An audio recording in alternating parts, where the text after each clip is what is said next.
What's up mga Lodi?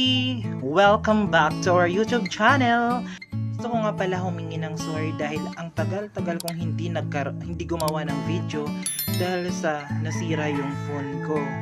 Tapos may isa kong kaibigan na nagsabi sa akin, parang hindi ko na nakikita na gumagawa ka ng video. So, ito na yung pagkakataon para gumawa ako ng video. So, ngayong araw na ito ay gagawa ako ng video. Maghahanap ako ng wild cucumber at hahanapin ko yung kulay dilaw yung bulaklak dahil yun daw yung nakakain. Yung kulay puti, hindi daw siya nakakain.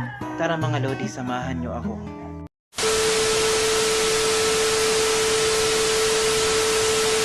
Ito wala pa siyang bunga.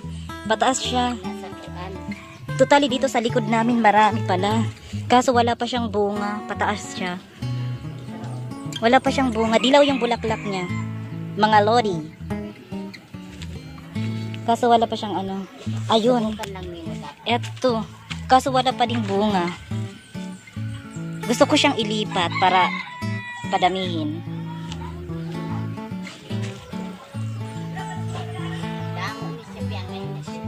A few moments later. Ito mga lods, may nakita ako wild cucumber pero lanta na siya. Ito yung bunga niya, maliit. Dito kaya. Ito marami mga lods. Ito, kulay itim yung hinog niya. Kukuha ako kasi gusto kong tikman kung talagang masarap siya. Ito siya, yung maliit na pipino.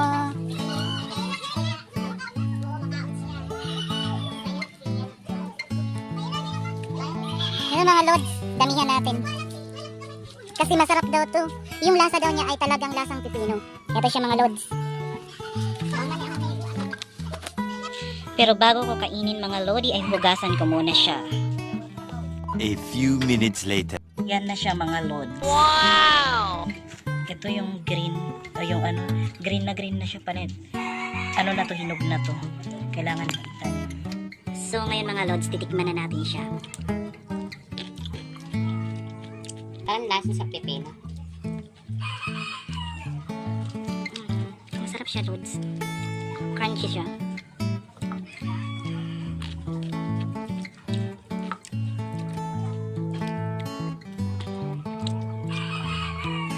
Akala ko nagbibiro lang yung ano, yung ibang tao na nakakain to. Pero masarap talaga siya mga Lodi.